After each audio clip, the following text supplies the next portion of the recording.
Hai, perkenalkan nama aku Gratia, terlahir dari keluarga yang berada. Kehidupanku sungguh terjamin karena tak pernah kekurangan uang sedikit pun. Tapi, apakah di dunia ini uang adalah segalanya? Uang bukan segalanya, tapi segalanya membutuhkan uang. Aku sering mendengar kata-kata itu. Orang selalu beranggapan bahwa dengan uang dan kekayaan, hidup akan sangat bahagia. Tapi, aku yang terlahir dari keluarga yang kaya, mempunyai uang yang sangat banyak, kenapa tidak pernah bertemu dengan kebahagiaan itu? Apakah aku belum terlalu kaya? Atau uangku belum cukup banyak untuk mendapatkan kebahagiaan itu? Pertanyaan bodoh. Mataku bisa melihat, telingaku bisa mendengar, dan otakku bisa bekerja untuk berpikir. Aku tidak butuh untuk melihat, aku tidak tuli untuk mendengar, dan aku tidak bodoh untuk berpikir bahwa uang dan kekayaan bukan jawaban dari semua kebahagiaan yang kucari selama ini. Aku ingin bahagia dan itu harus. Tapi kenapa Tuhan seolah tutup mata dan telinga dengan semua doa-doa yang kupanjatkan? Yang aku dapatkan hanyalah orang tuaku yang selalu bertengkar dan pusing dengan pekerjaan mereka masing-masing, tanpa memperdulikan aku hanya untuk sekedar bertanya, bagaimana kabarku? Apa aku sudah makan? Bagaimana hariku? Pertanyaan sederhana yang kuharapkan keluar dari mulut mereka, tapi tidak akan pernah terjadi. Baru kehidupanku di rumah, sekolah. Sekolah merupakan rumah kedua bagi para siswa. Aku merupakan siswa yang terkenal di sekolah, bukan dikenal karena aku kaya atau siswa berprestasi, tapi aku dikenal dengan seorang siswa yang bully ngabel. Ya bully, aku sering dibully di sekolah. Entah apa salahku, tapi bagi mereka membuliku itu sangat menyenangkan. Sekolah yang merupakan tempat yang sangat menyenangkan karena bisa bertemu banyak teman-teman dan juga tempat yang tepat untuk menciptakan memori-memori indah untuk dikenang nantinya, malah terasa seperti neraka bagiku. Inilah kisahku, kisah hidup seorang gadis remaja yang berusaha mencari kebahagiaan di dunia ini, berusaha mensyukuri setiap takdir yang telah digariskan Tuhan, namun dengan iman yang hari demi hari semakin kendur. Bagaimana mempertahankan percayaku kepada Tuhan? Inilah kisahku, dengan segala problema di dalamnya.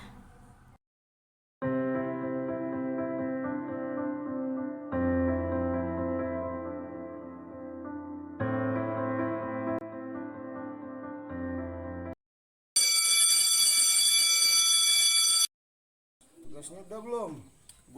Gua juga sih belum. Itu ada si Cupu, mintanya ke dia. Gas. Gimana? Gas. Gas ki. Gas lah. Boy, Ada apa ya? bagi tugas. Memangnya kalian belum mengerjakannya? Kalau udah dikerjain ngapain kita minta ke lu?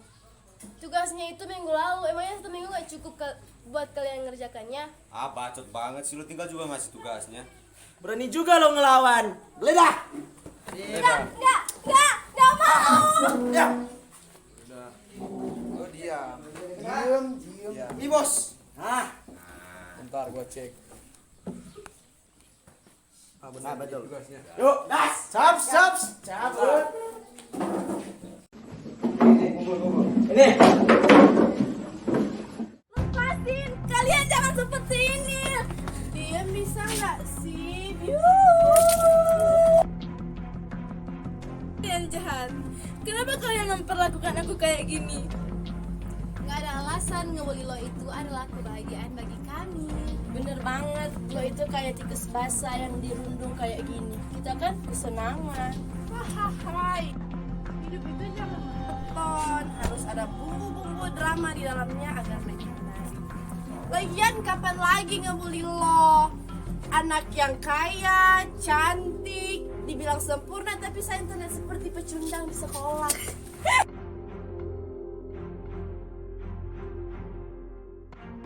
Berhenti. Apa yang sedang kalian lakukan? Bersenang-senang. Bersenang-senang dengan cara membuli orang lain. Kalian sehat. Lihat bajunya jadi basah. Ups, basah ya? Sorry. Kamu baik-baik saja kan? Apakah terlihat seperti orang yang baik-baik saja? Kenapa setiap mereka kayak gitu sama kamu diam saja?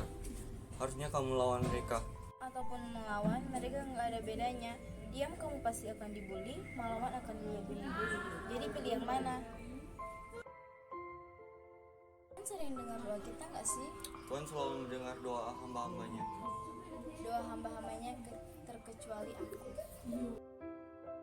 Kamu berbicara seperti itu, kamu juga hambanya kan? Apapun yang kamu rasakan saat ini, apapun yang kamu bumi saat ini, apapun yang kamu sedang rasakan saat ini, Tuhan tahu semuanya. Tuhan tahu semuanya. Tapi kasih doa yang kami kembalikan kepadanya adalah Kamu punya masalah? Kalau punya masalah, coba berbagi denganku. Walaupun nantinya aku tidak punya solusi, tapi setidaknya hatimu akan terasa lebih ringan karena sudah bercerita.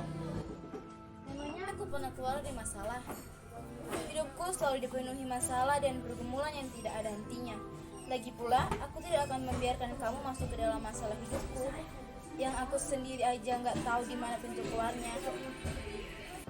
Aku duluan.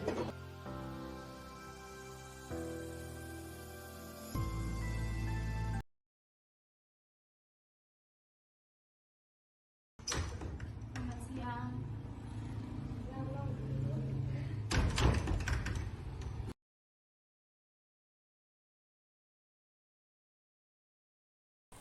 Sepi. Kok heran? Kan udah emang biasa rumah sepi kayak nggak ada penghuni. Kamu apa-apaan? Pulang kerja jam segini. Apa itu wajar, ha?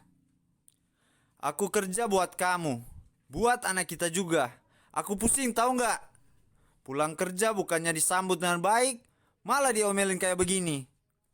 Aku gak akan marah-marah kalau kamu tidak bertingkah seperti ini. Kamu pulang selarut ini, kerja atau temuin selingkuhan kamu, ha? Suci, aku juga tahu kamu punya laki-laki lain di belakang aku. Gak usah berlagak seolah kamu yang paling tersakiti di sini. Oh, sekarang kamu nyulitin aku. Kamu berusaha nyari kesalahan aku, iya. Aku nggak nyudutin kamu. Kamu yang mulai duluan. Kamu yang mancing-mancing buat bertengkar. Gak usah nyari-nyari kesalahan aku padahal kamu yang sama busuknya.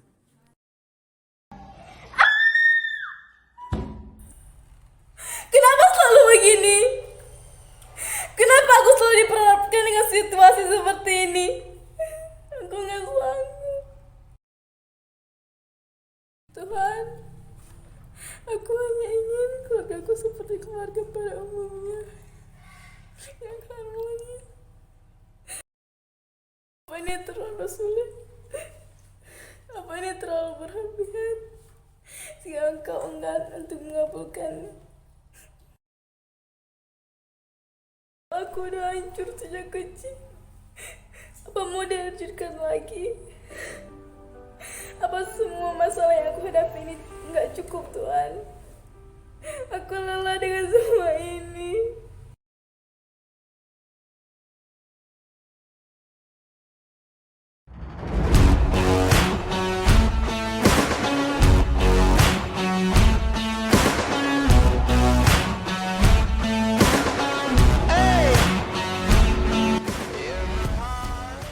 Bos, terus rokoknya mana bos? Bagilah. Bagi dong.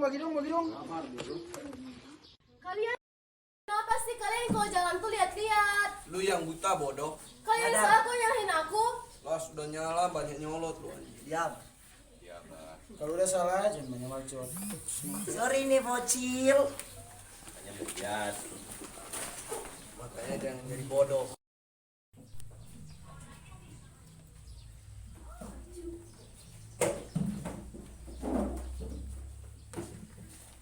Hai, selamat pagi. Apa kabar cucu? Kalian mau ngapain? Gue enggak. Kita gak ngapa-ngapain kok. Kita cuma pengen main aja. Mau ngapain ya? Guys,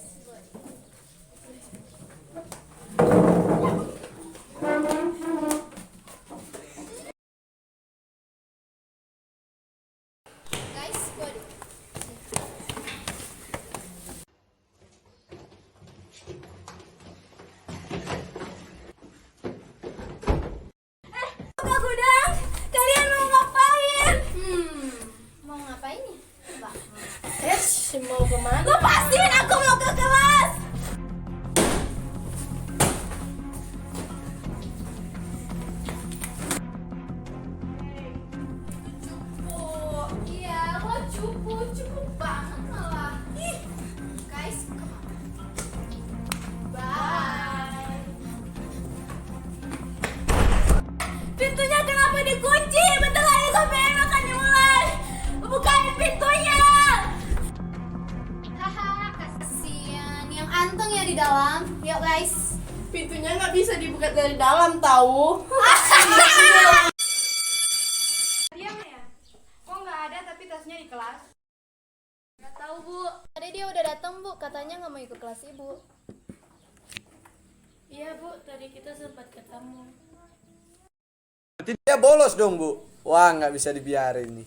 Sekolah ini kan punya aturan. Benar. Yang salah harus dihukum lah bu. Apalagi dia ini bolos. Kemarin aja kita ke kantin dihukum, apalagi dia ini bolos. Dia bukan cuma sekali loh bu bolosnya. Kemarin aja dia bolos tuh bu. Saya harap ibu bisa adil bu. Mentang-mentang dia anak donatur, masa nggak dihukum sih? Gimana negara ini negara mau maju bu? Ya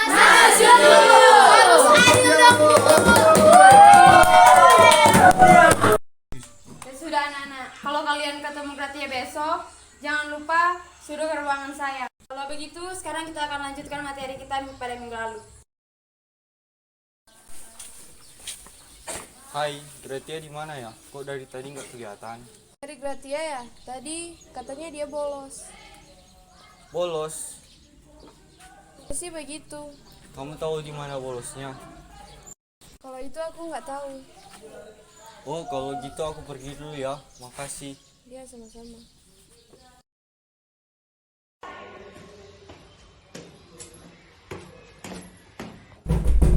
Itu suara apa? Halo, apa ada orang dalam gudang?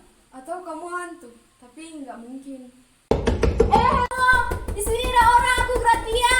Pintunya nggak bisa kebuka dari dalam. Gratia, kamu di dalam. Tadi aku pikir kamu hantu.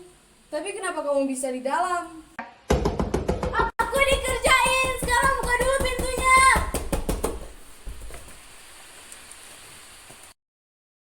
Terima kasih ya, kamu udah nolongin aku. Iya, sama-sama. Kamu nggak apa-apa kan? Iya, nggak apa-apa. Ayo kita duduk di sana aja, muka kamu kelihatan pucat banget. Kamu kekunci dari kapan?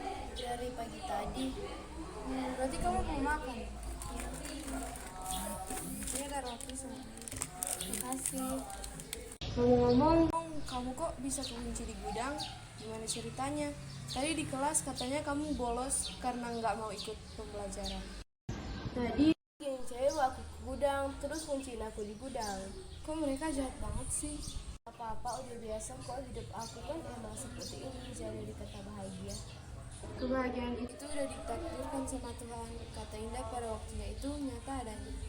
Indah pada waktunya itu nggak akan ada untukku. Yang kurasakan sekarang hanyalah Tuhan yang selalu tutup telinga dengan doa-doaku. Tuhan gak peduli denganku. Kamu gak boleh ngomong kayak gitu. Tuhan selalu peduli pada hamba-Nya. Dia selalu ada bersama-sama dengan kamu dimanapun kamu berada. Jangan sampai semua masalah dan pergumulan yang kamu hadapi menjadikan kamu ragu dengan keberadaan Tuhan. Dari kecil gak pernah mengharuskan Tuhan. Walau banyak masalah yang aku hadapi, aku selalu mengimani bahwa semua masalah yang aku hadapi hanya sementara.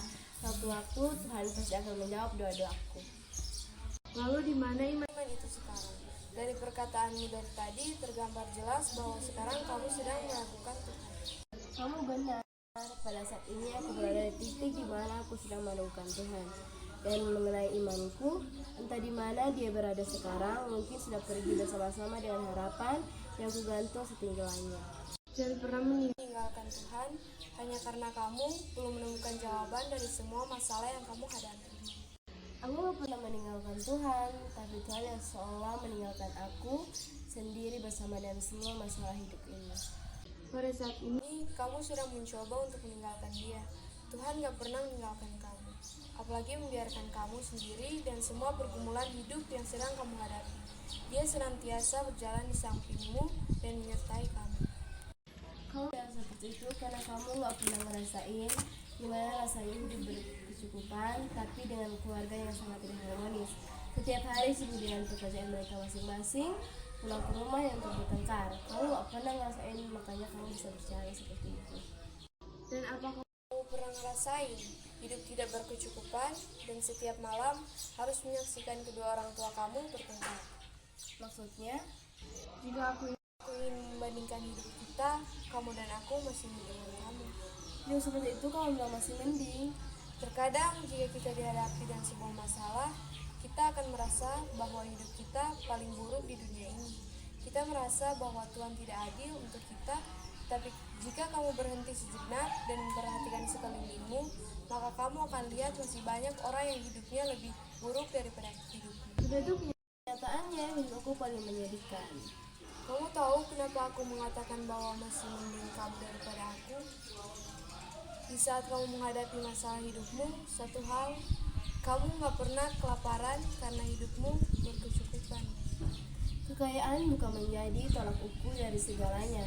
Kamu kaya belum tentu kamu bahagia. Memang benar kaya belum tentu bahagia, tapi apakah hidup berkekurangan menjamin kamu bahagia?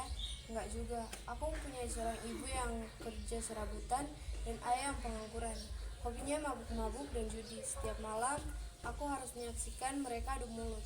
Bahkan tidak jarang ayahku bermain tangan. Kamu tahu permasalahannya apa? Uang.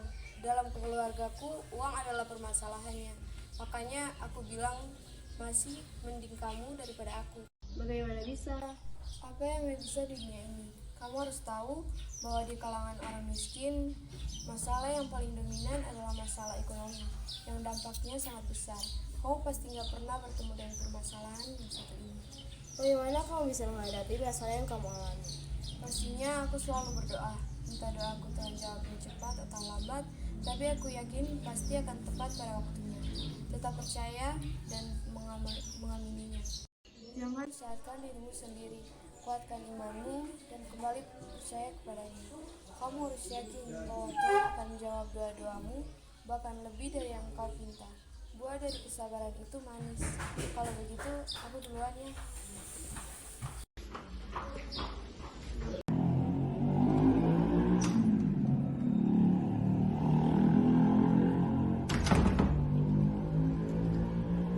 Tadi kamu kemana? Tadi aku ke sekolah. Gak usah bohongin mama.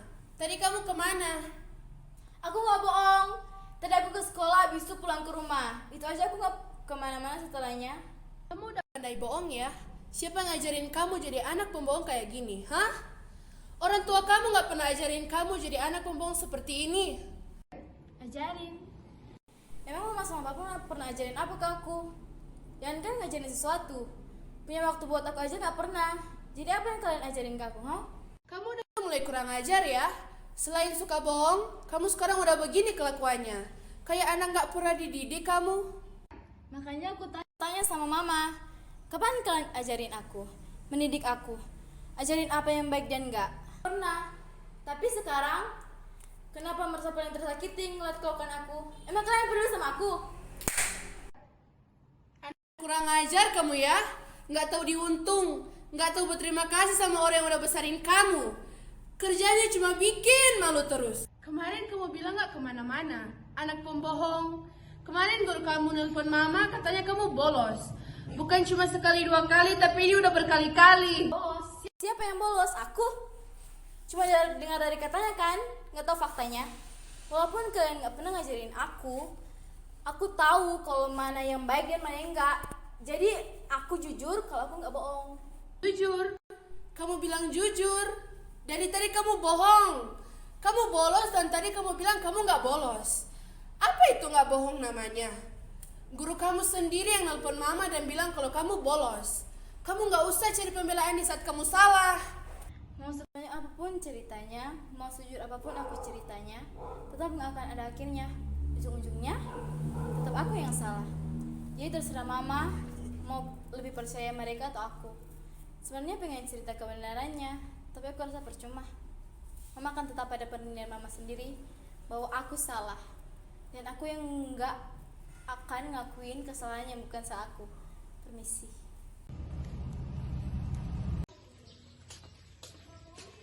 Berarti ya, kau dipanggil sama ibu. Kenapa ya kau dipanggil? Aku juga nggak tahu. Mungkin karena kemarin kamu bolos. Oh iya, makasih ya. Oke. Kamu dari mana? Aku dari ruang guru. Masalah bolos kemarin. Ya. Apa arti hidup buat kamu? Hidup. Hidup itulah kesempatan, anugerah yang Tuhan berikan. Jika Dia mempercayakan kamu untuk hidup, berarti kamu yang terpilih.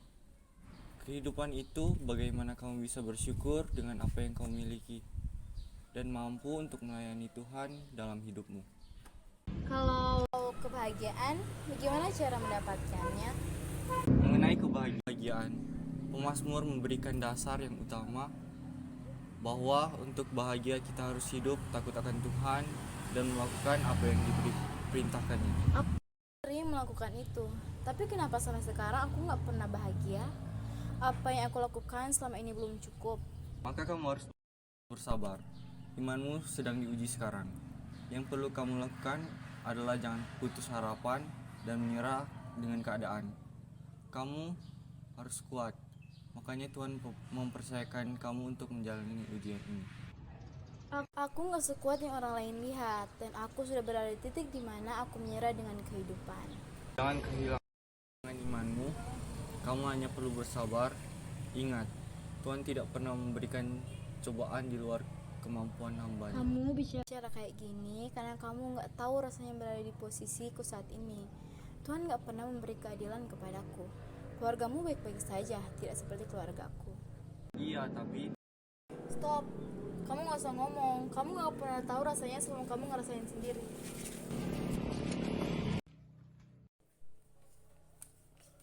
Ini apa? Mama sama papa memutuskan buat pisah. Pisah? Maksudnya cerai? Iya. Kalian memutuskan bercerai tanpa memberitahu aku? Iya, makanya sekarang mama kasih tahu kamu. Mama kasih tahu aku di saat suratnya sudah ada. Seharusnya kalian kasih tahu aku pada saat rencana ini dibuat. Gimana kalau aku nggak setuju dengan perceraian ini? Setuju atau tidak setuju, kamu harus menerimanya. Ini sudah keputusan kami. Apa pendapatku tidak penting? Aku anak kalian apa bukan sih? Kenapa kalian selalu melakukan semuanya semau kalian tanpa meminta pendapatku? Atau kalian udah lupa kalau punya anak? Jangan bicara seperti itu, Gratia. Kami melakukan ini karena ada alasannya. Alasannya apa? Udah gak ada lagi kecocokan di antara kami. Makanya pernikahan ini udah gak bisa dijalani lagi. Tidak cocokan bukan alasan yang tepat untuk kalian memutuskan berpisah. Dua orang dipasangkan dengan memiliki sifat yang berbeda tujuannya untuk mampu saling melengkapi. Dan kalian hanya mempertahankan ego kalian masing-masing. Apa kalian lupa kalau ini anak kalian? Detiknya bertahan demi aku, jangan hanya mempertahankan ego kalian dan kalian lupa bahwa anak kalian yang jadi korban. Kalau tidak siap untuk berumah tangga, maka dari awal jangan memutuskan untuk menikah. Cukup ya. Mama gak peduli dengan apapun yang kamu katakan. Keputusan kami pisah itu sudah bulat. Tidak ada yang bisa merubah, bahkan kamu. Bertahun-tahun aku berdoa kepada Tuhan agar supaya Ia menjadikan keluarga kita menjadi keluarga yang harmonis, selalu mengingat anaknya walaupun sibuk kerja. Tapi ini yang aku dapatkan. Hadiah yang Tuhan berikan sungguh luar biasa dan di luar ekspektasi. Dan sekarang selamat menikmati masa kebebasan kalian berdua dan biarkan aku. Toh, kehadiran aku juga tidak dibutuhkan. Biarkan aku menyelesaikan masalahku dengan caraku sendiri.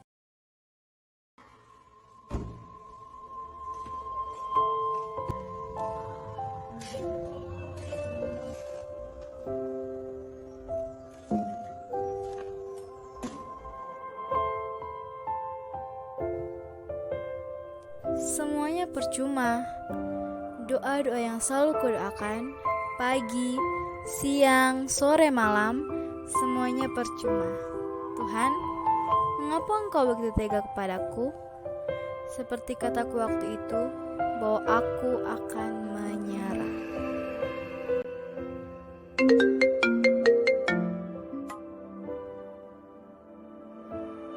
halo, kamu di mana?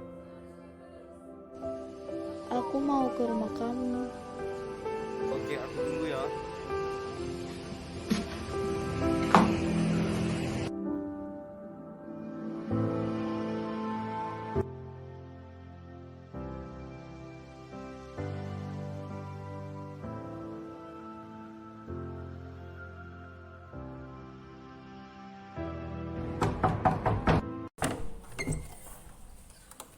Ayo masuk, duduk dulu.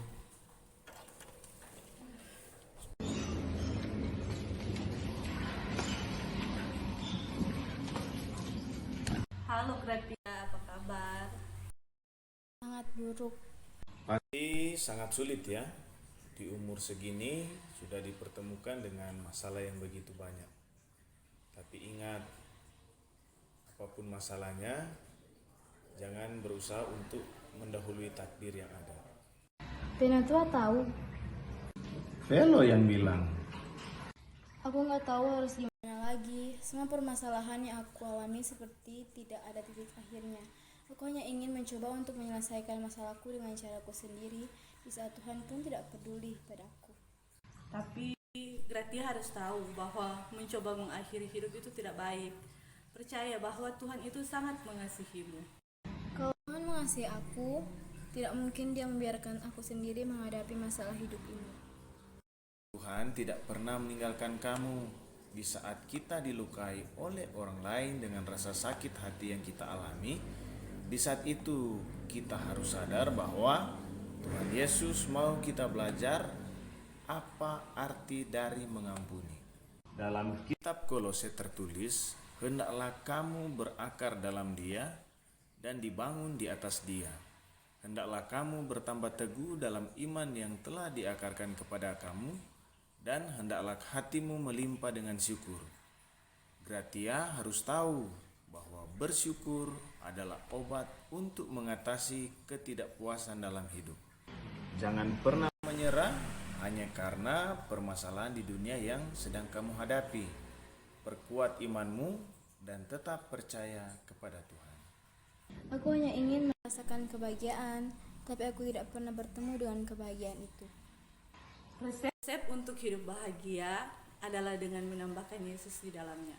Gratia dapat meraih jauh lebih banyak hal di dunia ini ketika 1 jam bersama dengan Yesus daripada seumur hidup tanpa Yesus. Tapi apakah aku mampu untuk menghadapi semua ini? Mereka yang selalu berlutut menghadap Tuhan akan selalu bisa berdiri menghadapi siapapun.